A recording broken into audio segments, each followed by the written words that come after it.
Of all the Chinese brands we have in South Africa, GWM is the best of them all, followed by Chery and its sub-brands. They have a very impressive lineup of cars in their showrooms, from compact SUVs to luxury bakkies. It really is a brand on an upward trajectory. What I appreciate the most about GWM South Africa is that they keep refining these cars and improve them based on our feedback. The Jolion Pro and the P300 are the perfect examples of this statement. Today I want us to talk about this recently introduced H6 plug-in hybrid. So without further ado, let's get right into it.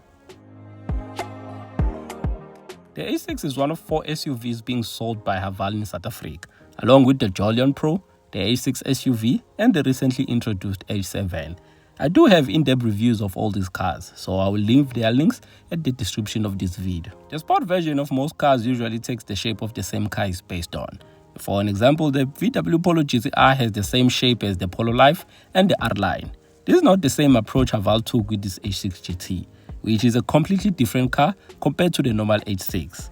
The only similarities between the H6 and the H6 GT is the interior. This is the same interior you get on the H6 before it got a facelift. This is the pre-facelifted H6, and this is the current H6 being sold by HAVAL.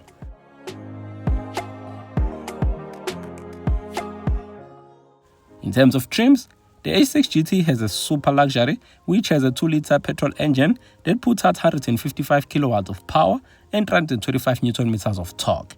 The H6 GT super luxury has a starting price of around 665,950 rands.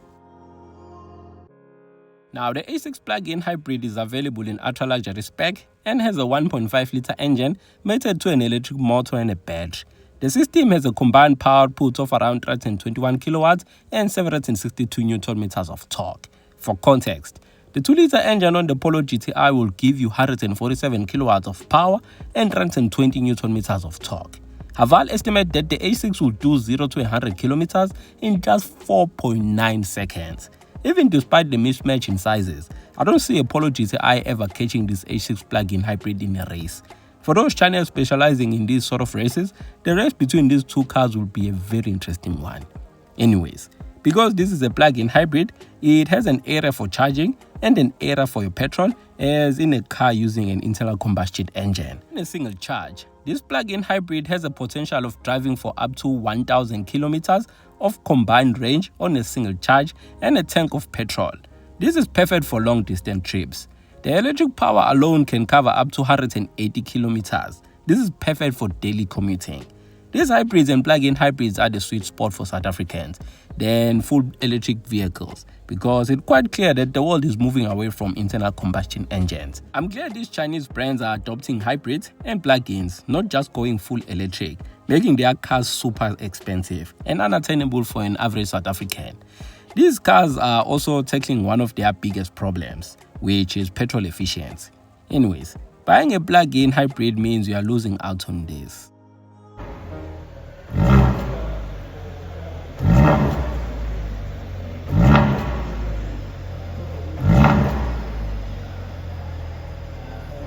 The H6 plug-in is not only big on performance, but practicality as well, because this is an SUV at the end of the day.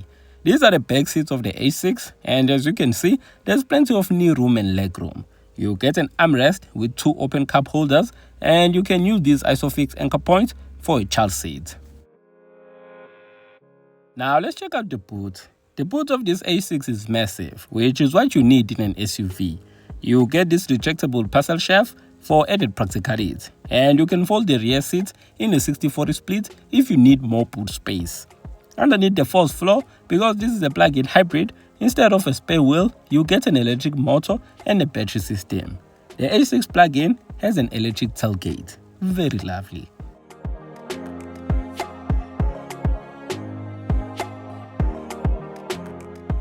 As I mentioned earlier, this is the same interior design as in the pre-facelifted HAVAL H6. The interior looks nice. It's made of high quality materials and the amount of chrome is very minimal, which I appreciate. You get 2 digital screens. One is the instrument cluster and the other one is the infotainment screen, which does connect to both Android Auto and Apple CarPlay. The Joy Climate Controls has these shortcut buttons to make life easier for you when you are driving. The car has a wireless charger, these cup holders with an adjustable tray and a center armrest with a massive storage area underneath. You get USB ports in front and the back as well. I love these synthetic leather seats, which are heated, ventilated, and they are electrically adjustable for both driver and passenger.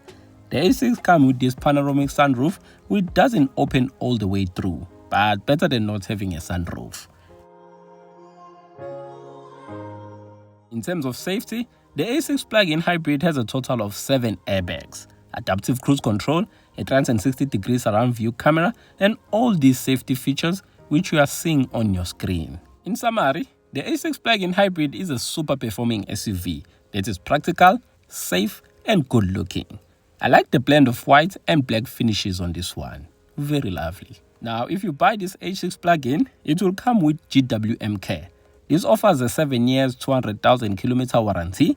The battery system has an 8 years, 150,000 kilometer warranty. There's a 7 years unlimited kilometer roadside assistance, and the service plan is 7 years or 75,000 kilometers. This is a complete peace of mind. Now, the normal A6 GT will cost you around 665,950 rands, which is about 12,597 rands on monthly installments. The plug-in hybrid will cost you around 799,950 rands, which is about 15,113 rands on monthly installments. You have to consider the fact that you will spend way more on petrol on the GT compared to the plug-in, and over a long term, you will save in the plug-in compared to the Dusty GT. Which one would you buy between the A6 GT and the A6 plug-in hybrid? Leave your comments in the comment section below. I will leave this review here. Please make sure you give this video a like and consider subscribing to Cars24. We will meet again on our next video. Until next time. Peace.